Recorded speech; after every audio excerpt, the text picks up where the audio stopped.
The winter of 1994, a bizarre crime unfolded in Aspen, Colorado, involving a briefcase, a pair of dim-witted friends named Lloyd and Harry, and a woman named Mary Swanson. Lloyd, a limo driver, becomes smitten with Mary, a passenger he drives to the airport.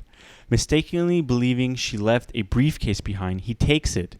He and his friend Harry decide to return the briefcase to Mary in Aspen.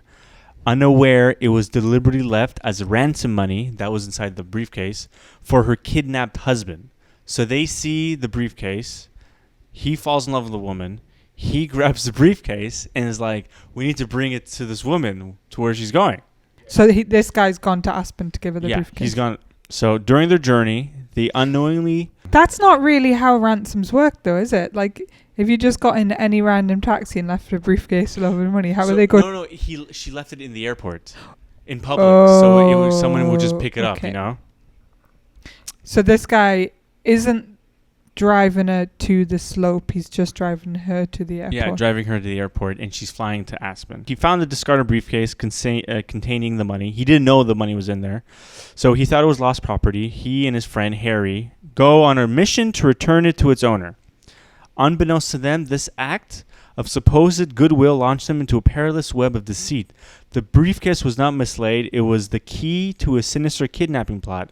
Mary's husband had been abducted, and the briefcase held ransom payment. As Lloyd and Harry ventured across the country, their every move disrupted the kidnappers' plans. However, their lack of awareness of the true stakes led to confusion and dangerous entanglements with law enforcement and a ruthless hitman. Okay. The climax... God, you really tell me the full story, aren't you? It's a good story, though. The climax unfolded in the snowy slopes of Aspen, where tensions erupted in a desperate chase. Amidst a collision of motives and mistaken identities, the briefcase exchanged hands multiple times, leaving lives hanging in balance. Yet, in a stunning twist of fate, the paths of all those involved converge at a hotel bar, setting the stage for a gripping confrontation that will ultimately determine the fate of the missing husband and expose the unsettling truth behind the Aspen extortion case.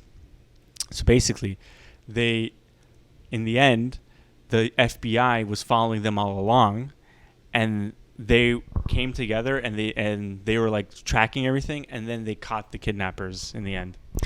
Okay. And the money was taken. Any questions? I find it a little far-fetched for a few reasons. Firstly, if you were kidnapped, I wouldn't think, oh God, you know what I need now? A ski holiday. I wouldn't fly off to Montremelon or Banff if you'd been...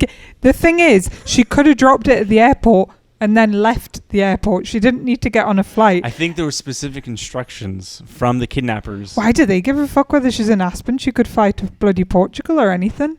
There's a lot of details. I've read this whole page. There's a lot of details. The next problem I have is that those two guys... Yeah? What are you laughing at? Yeah? It sounds like a movie plot. Okay. And they remind me of the two guys from Home Alone. Like, you know, the two stupid guys who break into the house. So either they're fucking idiots in real life, or they're similar characters in a movie. They've even got one of them. What are their names again? Why? Because one has the same name as that guy, no? What, in Home Alone? No, it's not Home Alone. No, it's not Home Alone. Harry and Lloyd. Yeah, Harry. Oh, yeah, Harry. It's true. Yeah, so that's why they remind me of him. And I just don't think the FBI would use two idiots to catch the ransom. They could have had an inside man take the case by accident. Like, why would you rely on two idiots? I don't know. It's really ridiculous. It's a really interesting story. My next... So they drove the limo across the country.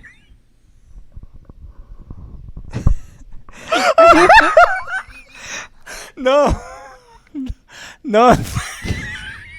He works at a limo company. I know, but you said they drove across the country, so they must have driven something. Oh my God.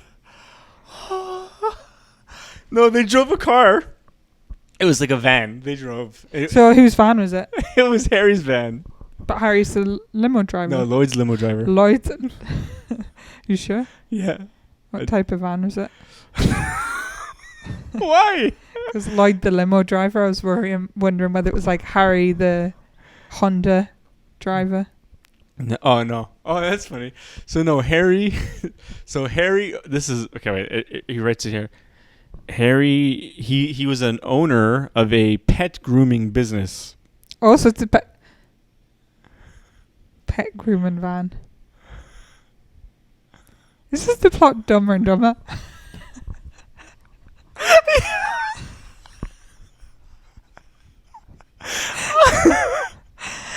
So I see what you're doing here. You know I remember nothing about movies, so you're tricking me by picking a movie plot. And not any of the images or anything. So the only reason I guessed it was Dumb and Dumber, I did think to myself, they're like two idiots, like Dumb and Dumber. Was I even going to say Dumb and Dumber earlier as a comparison? But the pet grooming van, it looks like a dog, right? Yeah. It's got big ears. Yeah. That was good.